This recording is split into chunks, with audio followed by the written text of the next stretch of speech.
El debate que nos propone hoy en este acto es,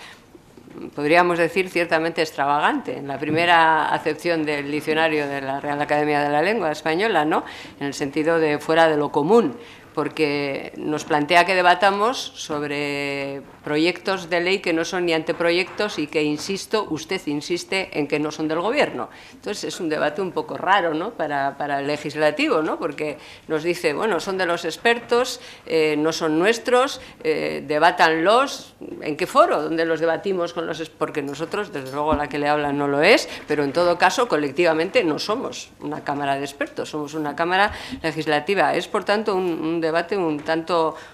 raro, ¿no?, un tanto extravagante. Pero quiero obtener de lo extravagante, o bueno, con esto de que no hay bien que por mal no venga, quiero quedarme primero en una reflexión que usted ha hecho y hacerle una petición expresa en relación con esa reflexión a usted como ministro del Gobierno de España. Usted ha contextualizado su intervención con la importancia de hablarnos de esos trabajos hechos por los expertos.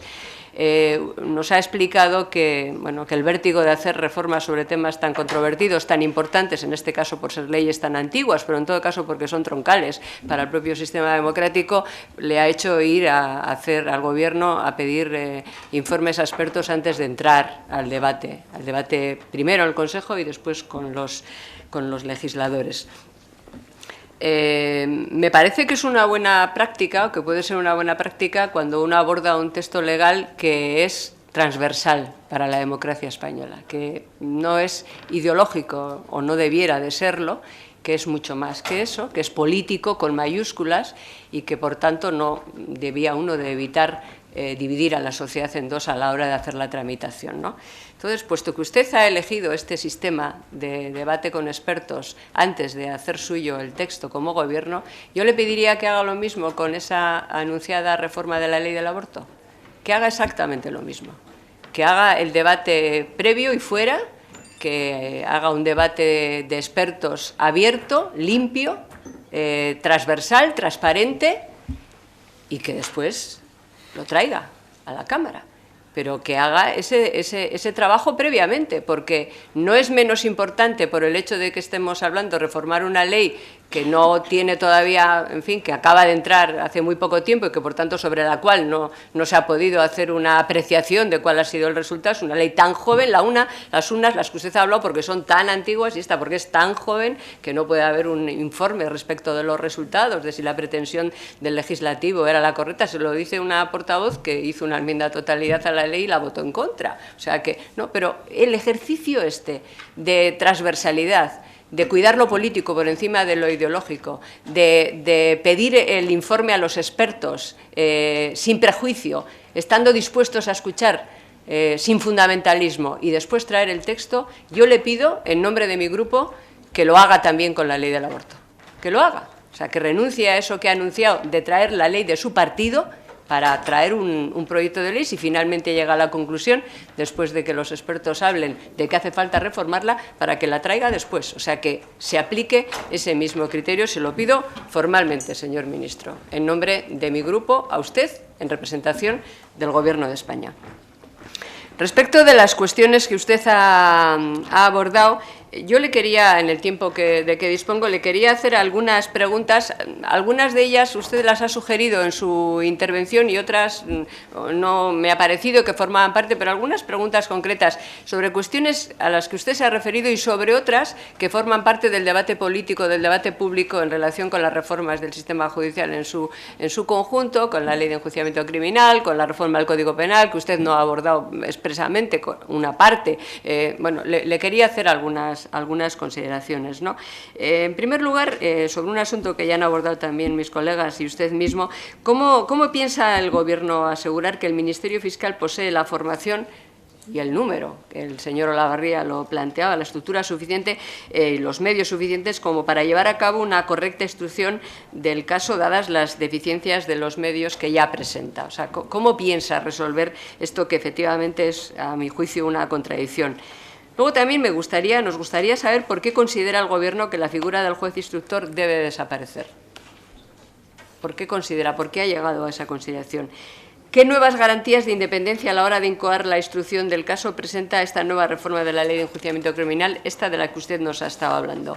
¿Qué procedimientos están contemplados para la inhabilitación temporal de cargos públicos encausados? Usted ha dado encausados entre comillas porque va a ser la nueva terminología, al parecer, según esta propuesta. Usted ha dado alguna explicación de cómo los expertos lo están planteando, pero nuestra pregunta más concreta es, ¿sería necesario el rogatorio para dicha inhabilitación cuando la persona sea representante pública en una Cámara Nacional, Autonómica o Consistorio local? Esto se lo relacionaré con una pregunta que le voy a hacer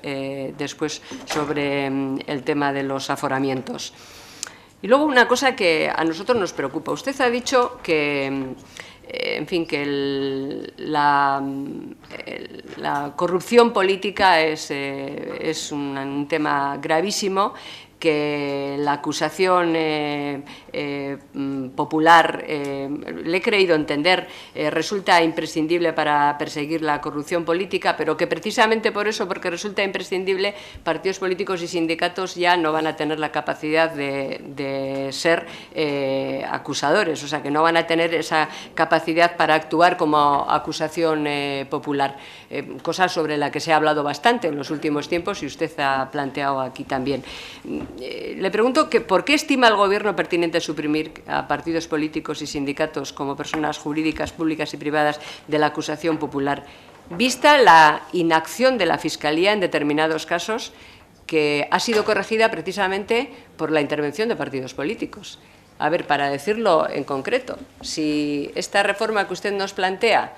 saliera adelante y los partidos políticos no pudiéramos ejercer la acusación popular, los responsables de Bankia no estarían en este momento ante la Audiencia Nacional, porque ese proceso no lo inició la Fiscalía, lo inició Unión Progreso y Democracia. Ni hubiéramos podido plantear el tema de las preferentes, una querella en la Audiencia Nacional, ni una denuncia ante la Fiscalía de Anticorrupción por el caso Caja Madrid, ni una denuncia o una querella por el caso Banca Cívica. Es decir, los partidos políticos que somos reconocidos en la Constitución como instituciones, tenemos un reconocimiento como de interés general, de interés público, ejercemos también nuestra función con esta capacidad de habilitación que tenemos para ir ante los tribunales, para ejercer la acusación popular. Pero, en fin, es que las consecuencias concretas de esa propuesta de reforma, que no usted, sino los expertos, nos plantean, que no le he oído su opinión al respecto, es que esto no lo hubiera hecho nadie, porque desde luego la Fiscalía no lo estaba haciendo. Y un partido político, en el ejercicio de su responsabilidad, más de uno, pero hablaré de los casos, he citado los casos en los que el partido en cuyo nombre hablo ha ejercido esa acción popular y está habilitado para ejercerla. Otra cosa es que discutamos cuál es la habilitación, hasta dónde tiene que llegar, quién tiene la legitimación para hacerlo, pero que nos quiten la legitimación para hacer esa tarea que es de interés general,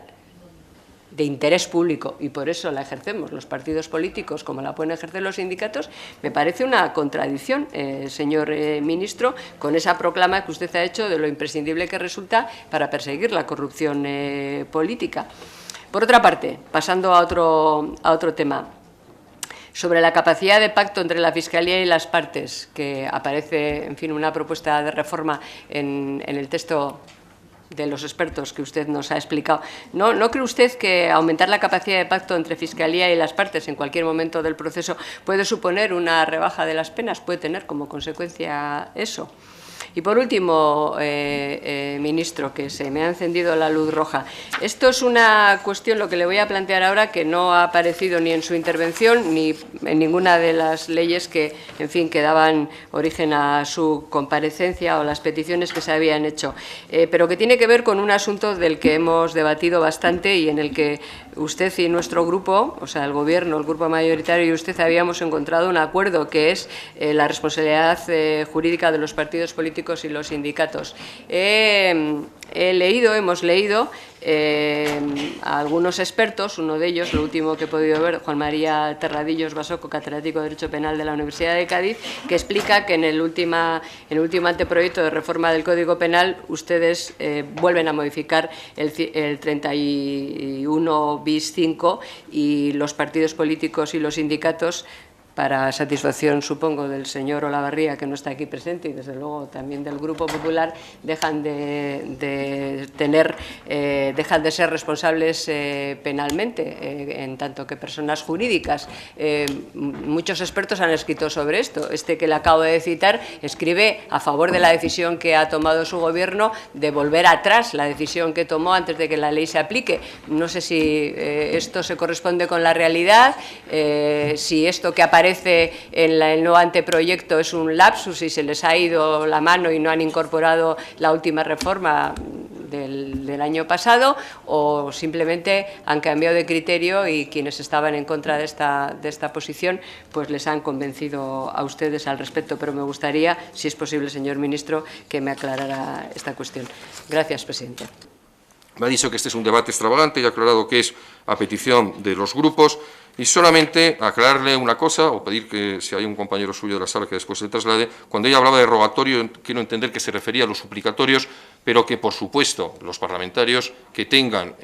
cualquier tipo de imputación, pues naturalmente se mantiene el requerimiento de un suplicatorio a la Cámara, porque es que eso está regulado en la propia Constitución. No tenemos disponibilidad sobre lo mismo. Aforamientos, ha dicho. Los aforamientos no se regulan, prácticamente ninguno. Aquí, si los aforamientos que existen en estos momentos son todos o por la propia Constitución, que establece muchos, o por las leyes orgánicas aprobadas en los estatutos de autonomía. Ahí es donde están los aforamientos en España. En la Ley Orgánica del Poder Judicial y en otras leyes, o la Ley de Enjuiciamiento Criminal, los hay en los que se refiere única y exclusivamente a los miembros de la carrera judicial y de la carrera fiscal. Pero los aforamientos que estamos todos pensando, que son los que se refieren a los políticos, no es en estas normas donde están regulados y no tenemos tampoco disponibilidad en relación con ellas. Y luego, creo que le quiero aclarar, es verdad, a la señora Rosa Díez también, que el Gobierno de ninguna de las formas va a modificar la modificación que ya hizo de incluir a los partidos políticos en sujetos de responsabilidad penal, igual que el resto de las personas jurídicas. A nuestro juicio fue una exclusión que hizo el Gobierno socialista injustificada, y no sé qué catedrático ha citado ella, que ha dicho que había una revisión de criterio por parte del Gobierno, pero anuncio que no. Los partidos políticos seguirán teniendo, porque esa modificación la hemos introducido nosotros, responsabilidad penal en España.